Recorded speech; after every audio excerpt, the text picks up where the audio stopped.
Hey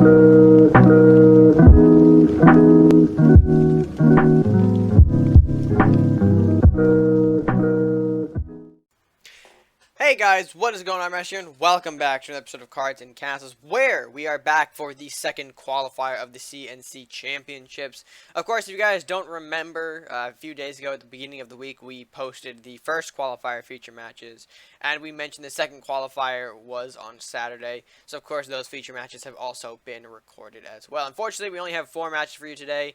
Couldn't get a 5th round in due to the nature of Swiss and the amount of players that we got for the turnout. But I hope that doesn't deter you. We still got 4 amazing matches for you guys today, so I hope you do kick back, relax, and of course enjoy some nice Cards and Castles action. But with that being said, let's go ahead and take you guys into the first matchup, starting right now.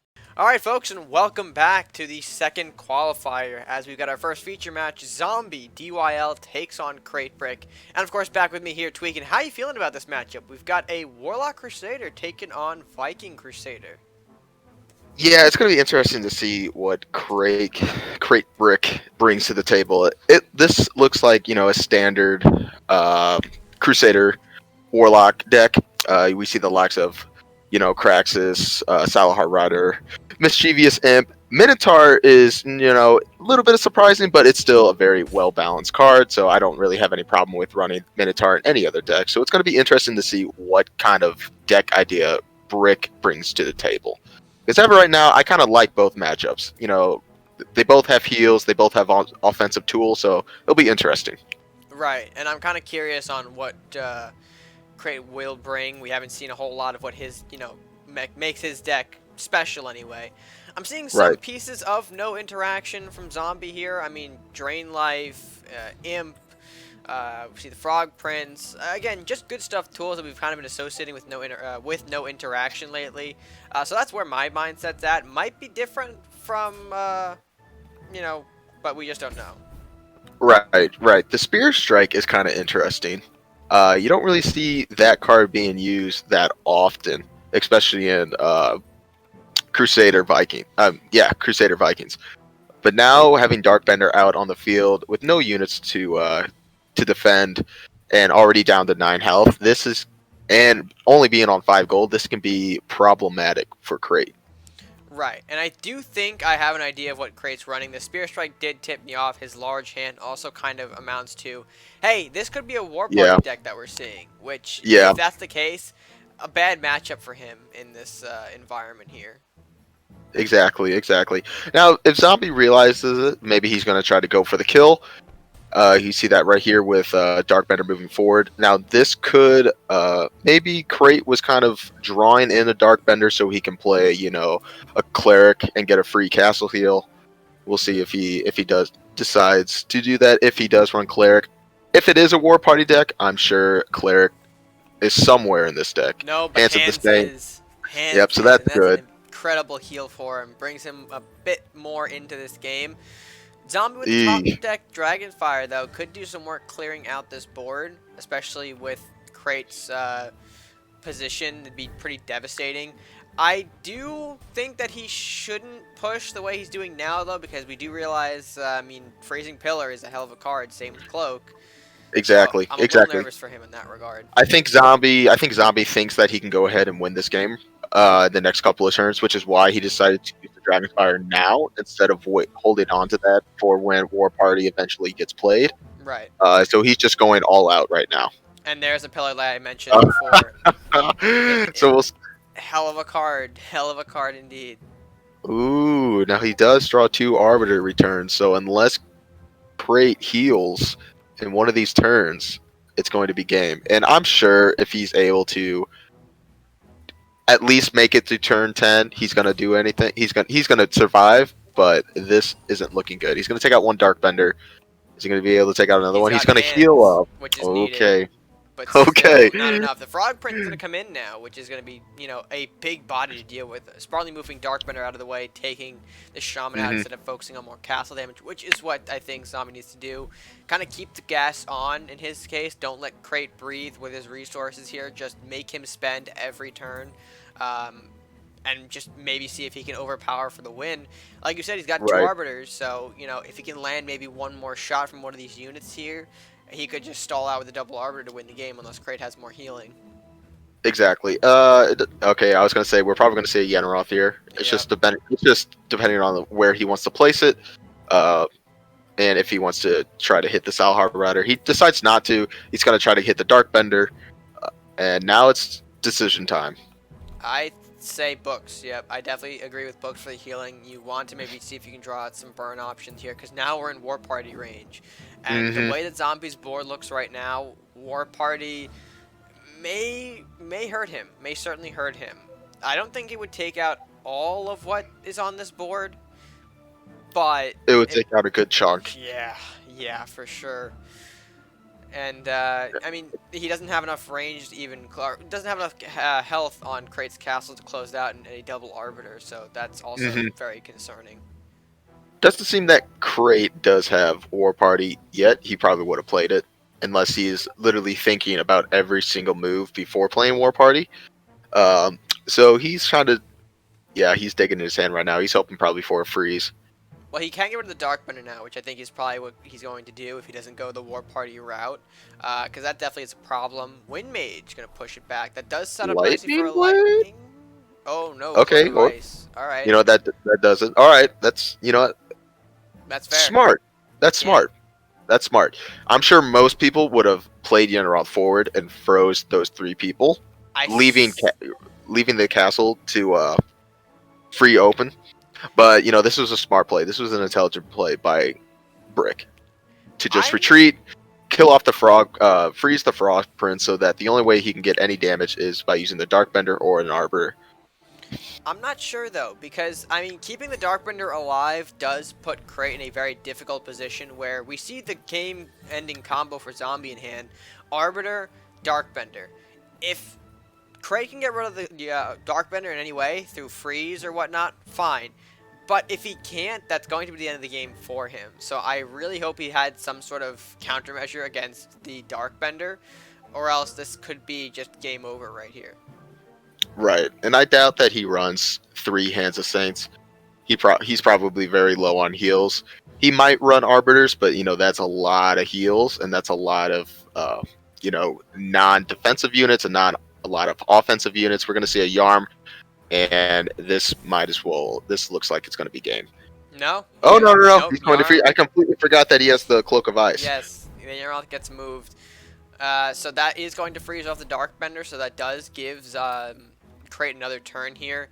A third Arbiter's in hand, though, does look pretty grim. I think he's going to take the opportunity, though, and get rid of the Yenneroth. I don't like that positioning, though. He probably thought the Minotaur was going to die and just did not Calculate correctly.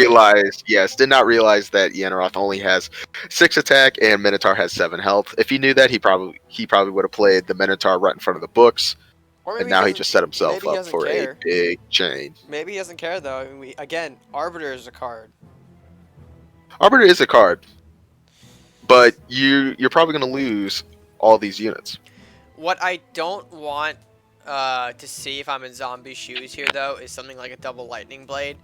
That would be catastrophic. We don't see Crate having it, though. He's going to pull out the second Yarm and throwing him in a bit of an awkward position, but I mean, still works, still cleans up very nicely. But that does worry me. That does kind of point out that he doesn't have the heals for it, and I mean, yeah, he's going to come swinging in for at least one Arbiter Strike right now. If he can land the second, it's game over, and we're getting into sudden death. So I think no matter what, Crate needs to heal in this turn. Exactly. We see War Party, so he might have. Oh, Does if he he has have Draymond. Draymond? If he has Does he have Draymond, Draymond? that's gonna save him if he does. I think he's digging for it. The Shaman is Aw. played first. Craxus, Sniper. No, I he don't might. think he Okay, has it. well, I mean, that's. It doesn't actually matter if he guards up. He needs a healing, right? Yeah, it's over. Yep. Yep, and there Aw. is the victory for Zombie. So, great job against the War Party there. I'm a little biased on that win personally. But overall, a great round run here. A good back and forth between two pretty, what's the right word I'm looking for here? Pretty evenly matched decks, I guess, maybe? Yeah, Yeah, if he was able to get that war party off a little bit sooner, it might have been a whole different game. But he was just, it didn't come. It came a little bit too late, and Zombie managed to get the damage when he needed to, and ultimately it won him the game. Right. So, with that being said, a solid conclusion to round 1. Let's go ahead and take you guys into round 2, coming up right now. Hear that right? Alright, folks, and we are back in the middle of feature match number 2. There were some slight errors with our intended feature match. We showed up on this one just a little bit late. As it is Cratebrick, we've run into him again, taking on InfernoFoxy with another Warlock Crusader build. And, I mean, tweaking, Crate's not in a good place here. No. What do you think he's running? What do you think he's running, Red? Who? With these colors? Crate or Foxy? Crate, yeah, Crate. What do you think he's running here? He's got 2 Ragnars, 2 Yeneros, 1 Yarm. I think the card is in his hand kind of gives away what he's running, tweaking. It's War Party. Oh, We just went over this in the last matchup. Oh, yeah. Yeah.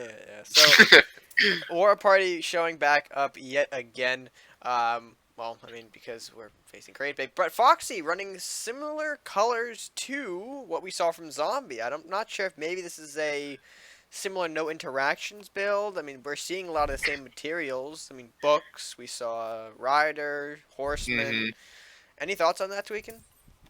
No, I mean, with a lot of competition-based decks, the obvious, red yellow is just it's just a clear favorite. It's just a very well balanced deck. You got a lot of offensive tools, a lot of draws, a lot of healing. So it works very well in almost every situation you can find yourself in. There's never a deck combination that's just head over heels stronger than red yellow. So if you need a very good deck to fall back on, always consider red yellow. That's always a great deck to play with. Certainly, and we'll see if maybe Cratebrick can successfully utilize a War Party in this matchup, as we see a Craxus now from Foxy coming out and making his appearance. I doubt we're going to see them make a trade unless Crate wants to get aggressive with the Cultist and push it. Not entirely sure. We're definitely going to see a War Party. What I would love to see Crate do is play War Party, play 1 Yeneroth, and maybe 1 Yarm, and then just hold off your turn. Let Inferno play some units, then play another Yeneroth. Have InfernoFoxy play some more units, then play your Ragnar, and just wipe out everything. I think the goal for Crate in this matchup is going to be to try and utilize the chain that he's got in hand the best that he can. Things like Ragnar and Yarm are going to work well, especially with Yeneroth, if he can freeze things in the right position for a few turns. But I'm very curious on how he's going to make that happen here, because, I mean, by this point, Foxy might already have an idea based on hand size and colors that this is War Party. So he'll obviously probably be trying to play around things like the Chain Lightning or the big bodies that are going to be coming out. Exactly, and that's why I consider playing the 2 Yeneroths 2 turns and not both at the same time, because if you do come up against an experienced player, we're about to see War Party right here. We'll probably see a Yeneroth go down 1. Yeneroth. So now the choice: do you play Yeneroth or do you wait? No, I think you still play Yeneroth here, because what you can do ahead of time is Yeneroth first, freezes everything on board, and you can position your chain unit in such a way that no matter how Inferno moves around on the board here, he's going to take some kind of chain repercussion. Exactly. And I want to dump I want to dump every card in my hand. I would hold back at least. I'll maybe hold back the Craxus. As he just in case, just in case, Ferno just is sitting on a Dragonspire and two Flamestorms. It could be just devastating. I mean, well, time will tell. Time will certainly tell here. As I mean, Fox. Okay, well, there's one. Yeah, there's one. Losing about half of his units in the process for that Flamestorm, though. Crack is making an appearance. Are we going to see him trade into the Yarm? Because that's going to cause some lightning damage for sure. Yeah. Yep, there's lightning. It sucks. It sucks, but, 4 Chain Lightning versus 5. There's the Dragonspire. Right. That was probably from the Craxus. Then we can still play some of our units here. Monk going to make an appearance. I mean, I think Foxy's gonna We're have to kill off dwindling. one of these Ragnars. Yep, Monk. Okay, We're so that's gonna do it. dwindling. All right. Okay. All right, so he kind of held off against the War Party here in some kind of way. Books for more draw. I mean, he's still gonna take quite a beating though. I think from I this would Ragnar. trade Craxus with Craxus, get more draws, I don't. and that way it eliminates one of the chances for that spear strike to land on it. I want it. I don't think. Ah! Well, no, I don't think the trade is necessary because you're also giving Foxy more cards in that scenario. You're putting Yeah, more but I resources in mean, his hand. you are giving him more resources, but your cards on the deck on the field is going to be way better than any two cards that Foxy draws. And if you're able to get that spear strike onto Ragnar, that's going to be a 12? No. Yeah, a 12 straight to castle. And Also, now can I you just have the say, likes of Braxis, Craxus, Yanra. can I just say, is there ever a time where you've seen 3 Craxus on board at the same time? How scary is that? The only time I've seen that is when I'm in a practice game mode against ninjas, pirates. Oh. I've never seen it in an actual game. Also, So I that's hope scary. Foxy, I hope Foxy has something to do for this, because this is just irritating. You have all these Yeah. burns and you can't do anything. Yeah, Yeah, that's the Ragnar, but still, like, that's game. The Craxuses are yeah, gonna land for game anyway, so ugh. Oh, and he powers up the yeah. one that can hit Good these. lord. Oh, Oh. Annie. Oh no, Crate. Why? Why?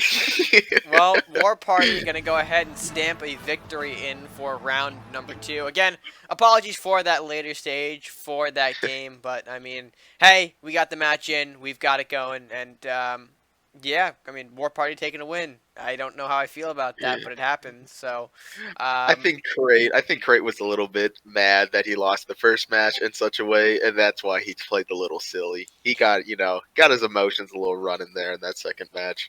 well, I mean, with that being said, folks, I think we are moving into round 3 here. So let's go ahead and jump into that one right now. The what? Welcome back, folks. Round number 3. We've got Zombie back on the casting side of things, taking on Beastly, a familiar face from casting conflicts. And I mean, we've seen in the menu screen before Zombie jumped in, he is rocking the no interaction, and I may think Beastly's doing the same here. We got another Warlock Crusader, and my word, if that's what I think it is, then oh dear. Right, right. So this one's going to be a fun match to watch. We're just going to see if it is a mere matchup. We're just going to see who can draw the cards when they need it. Who can light the other opponent with burn faster? Exactly. Who can burn and who can heal. Alrighty here. So we see Zombie taking a bit of the early lead here. Gonna go ahead, use Salharada to clean off both Lumberjacks, and of course allow his to smack face. He's got books probably for his next turn, which I wouldn't mind seeing him play, especially since he is a little bit low on the draw right now. Right, And go for. it's interesting. I've never seen Beastly actually run a no interaction text before. I know he loves to play aggressive, and he loves OTK style decks very recently. So it'll be interesting to see how he manages to play no interaction decks. I mean, he's no stranger to literally having no cards in his hand and still somehow finding a way to win. So this could be a very good deck for him. Oh, and Horseman makes the lucky connection God. against the flying books. You hate to see it. Might prompt the Flamestorm, plus, okay, yeah, Incinerates, who are going to be aggressive and take out the Wizard. Leaving Zombie in a little bit of an advantage in health, but I think a little bit lower on resources than he would like to. He's got Fear. Oh, and he lost the castle advantage. Horseman coming out for the second time. I think we'd probably want to yeah, just see a Fear here. Priest will probably come out. Now, before that turn, I probably would have feared back the Wizard and probably would have just incinerated the Wizard. I mean, no, fear back the Headless Knight, incinerate the Wizard, and that was going to be my turn. Oh, God. I wouldn't play Flamestorm at that point in time yet. I would just try to lure Beastly into playing a little bit more units, a little bit more aggressively, thinking that I don't have any cards in my hand, and then play Flamestorm. and But add it up with another card. oh, but We're gonna see. the nasty chaotic storms coming in, especially two of Yikes! them. Yikes! Yikes! Yikes! Fear. Drain. Oh no! No! Oh No! my lord. And we Uh are oh. very close to wrapping this up. I mean, basically can pull maybe a burn here to end off castle. And I don't. I don't Zombie's got no way see. to come back, I think. He needs at least a turn of recovery, and with the amount of burn no interaction has, it could be very unlikely we're going to see a next turn for him. Yeah, I don't. I don't imagine zombie surviving this next turn. I mean, let's be hopeful. I think. Oh, Yeah. oh no. No. Oh No. no. No. Incinerate. Oh Flamestorm. no. Oh Oh, the god, I hate when people ducklings. end me like with 2 incinerates and not like a flamestorm. Yeah. Well, I mean, that was basically a no interaction mirror matchup. It just makes sense, right? Just burning each other out faster in some regards. And I think the Horsemen's did do a couple of good work, or did some good work, excuse me, for BC in that matchup for sure. That's why I'm starting.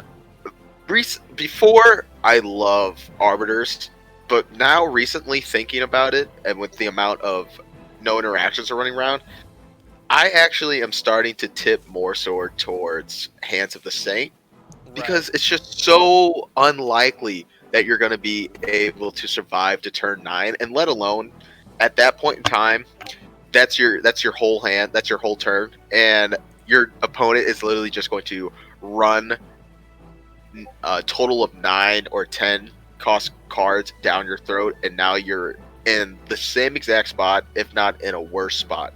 So Right. I personally am maybe leaning towards Hand of the Saint. That's why you can get that heal early if you need it, and not only that, you can play other cards after healing your castle. Right. Certainly the big advantage to using that. But with that being said, no interaction versus no interaction. Beastly coming out on top for the win in round 3. We've got one more round to get to, folks. Let's go ahead and take you to round number 4 right now. Is All right, Froggy's folks, jump? and welcome back to the final feature that we've got for the second qualifiers. Cratebrick returns to take on Froggy's 44.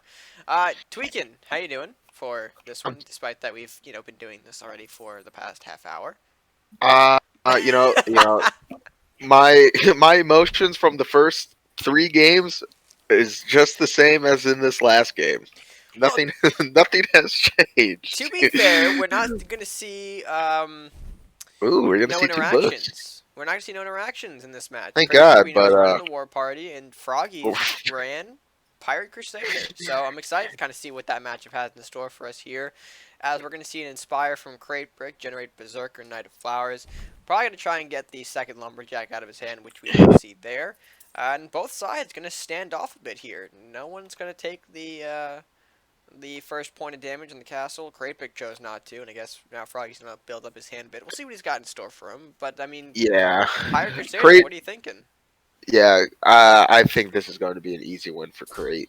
With the hands that he has, with the cards that he has in his hands, and the deck fashion that Froggy's running, I'm I would be pretty confident going up against yellow green. If I was Crick Rate, you just have to play defensively a little bit. I mean, you have enough lower level units. You have range. You have 2 lumberjacks for draws. Everything's working out for you. The worst thing that could possibly happen for you to come out is just ramps. Right.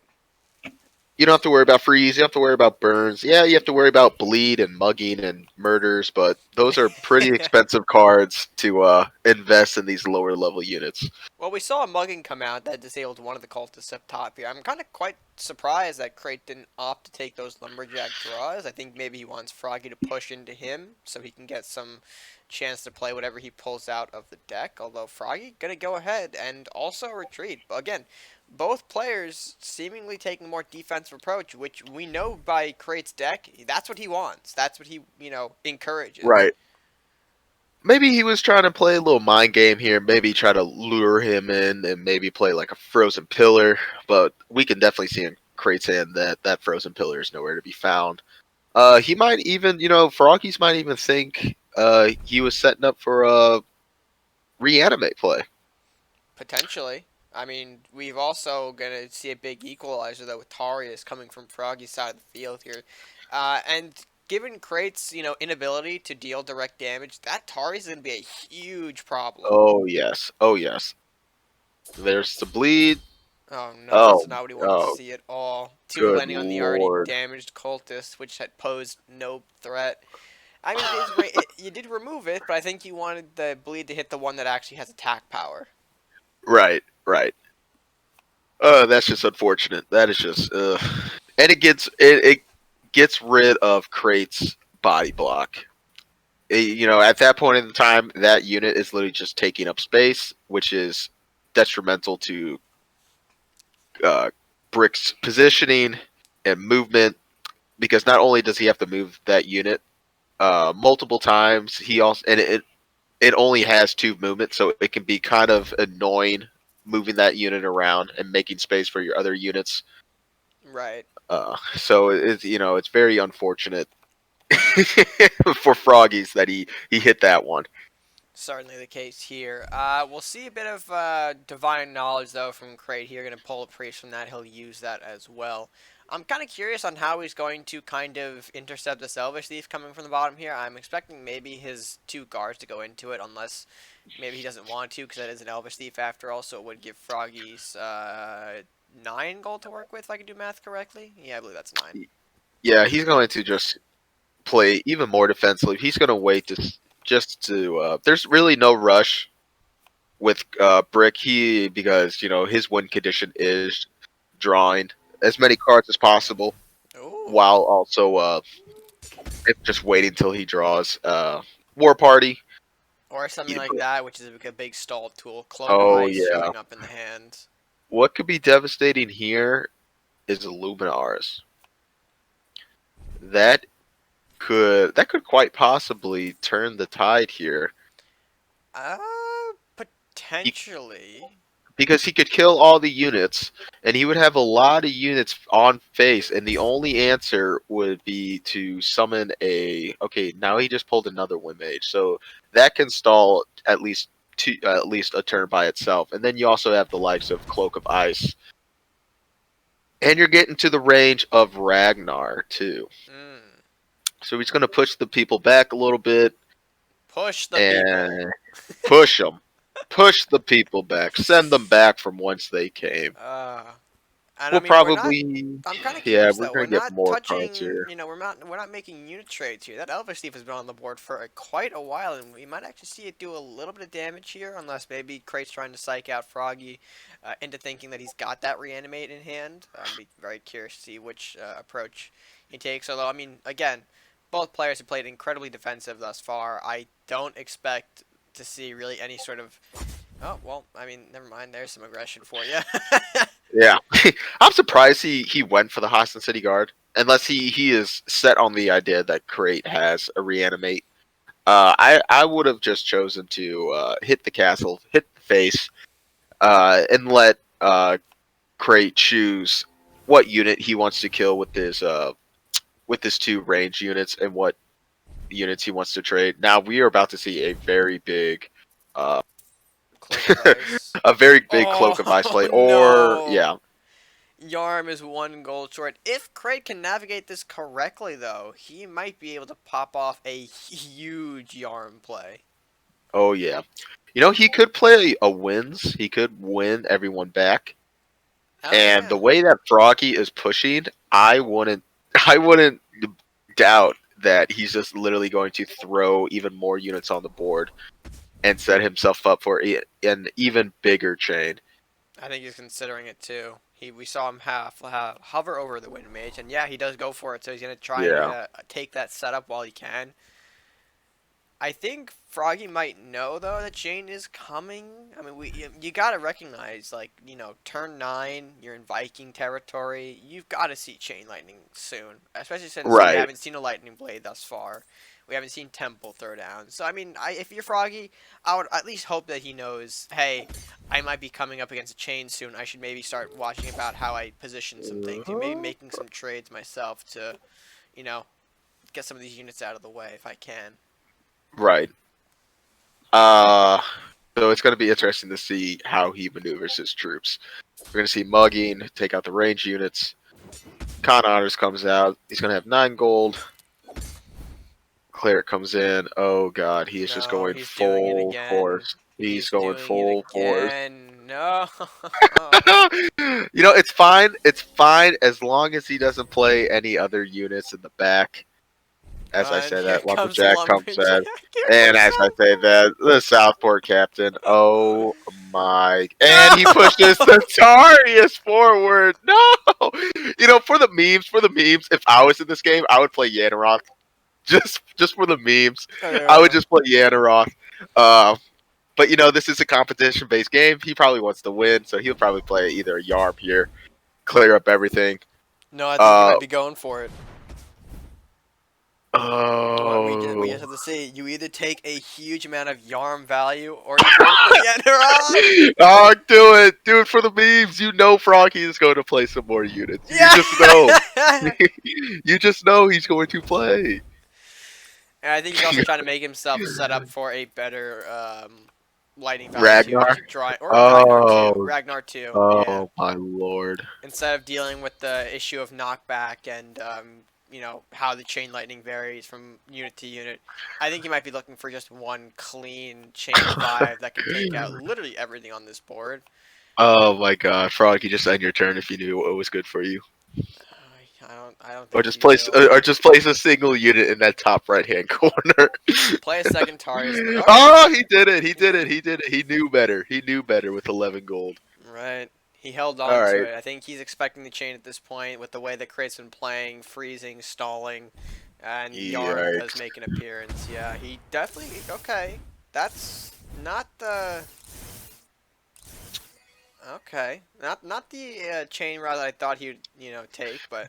I mean, Yeah, Tarius still that's survives through that means. yeah, that's the mistake that a lot of people play. They know that Yarm has knockback, but they don't realize that the chain activates on those units that get knocked back, not all the units at once. So that questing knight was going to be left untouched. If he wanted to kill off everything, he needed to hit that questing knight right in front of or two spaces in front of the Aersarian cultist first in order to get all those chain lightnings.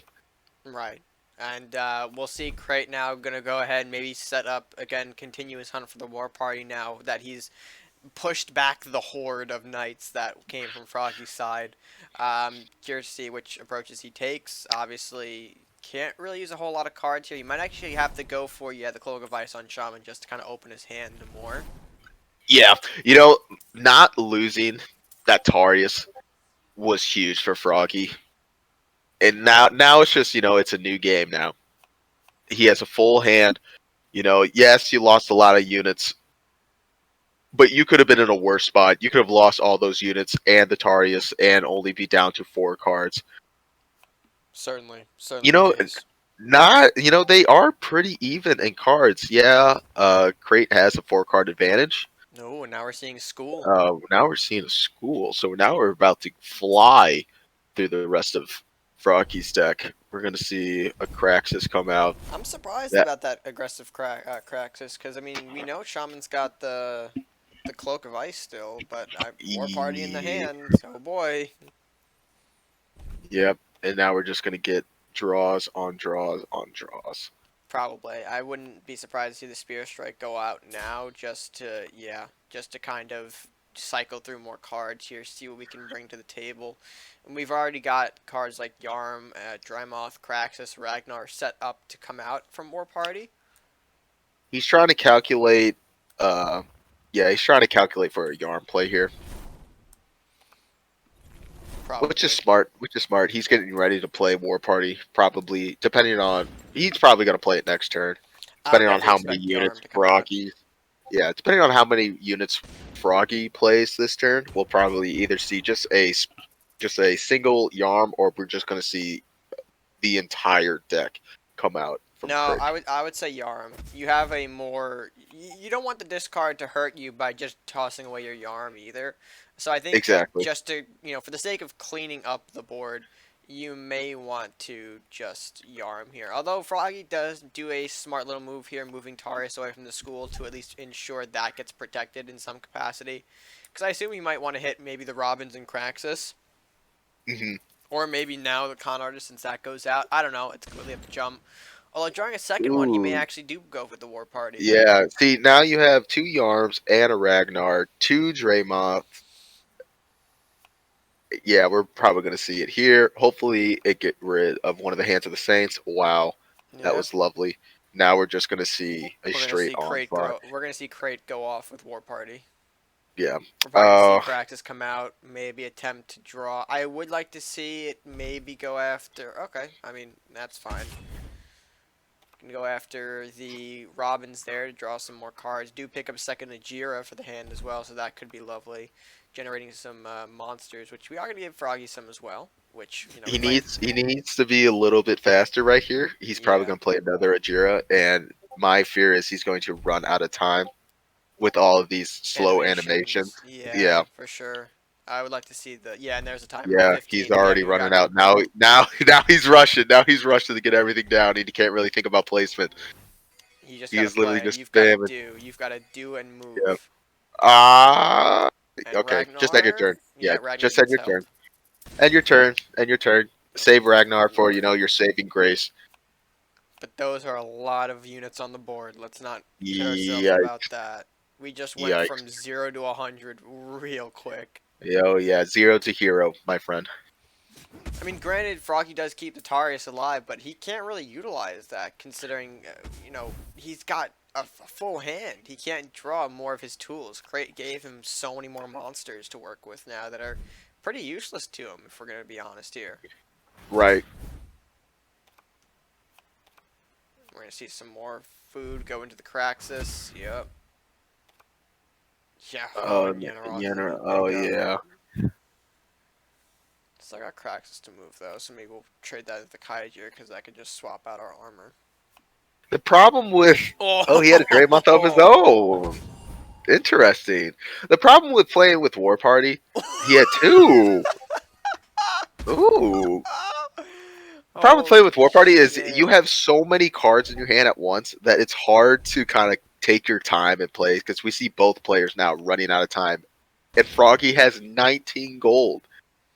And even This is a problem, though. This is the problem. oh god. Look where we are for this Yarm. Yep. We're gonna see big Yarm smacks across the board here, Yikes. and this is gonna be. I mean, granted, the Drymoths won't move, but it's still gonna be painful because we're gonna push back Manfish, Robins, Craxus, and look how much chain that generates. Mhm. We don't even need to get the Drymoths involved here. Yikes. It's just, hey, you can use one Yarm clearing out both Drymoths, and Crate still got 2 fully fleshed out Drymoths of his own to throw at Froggy, who I probably Yikes. for a solid fact can tell you he's not getting around this.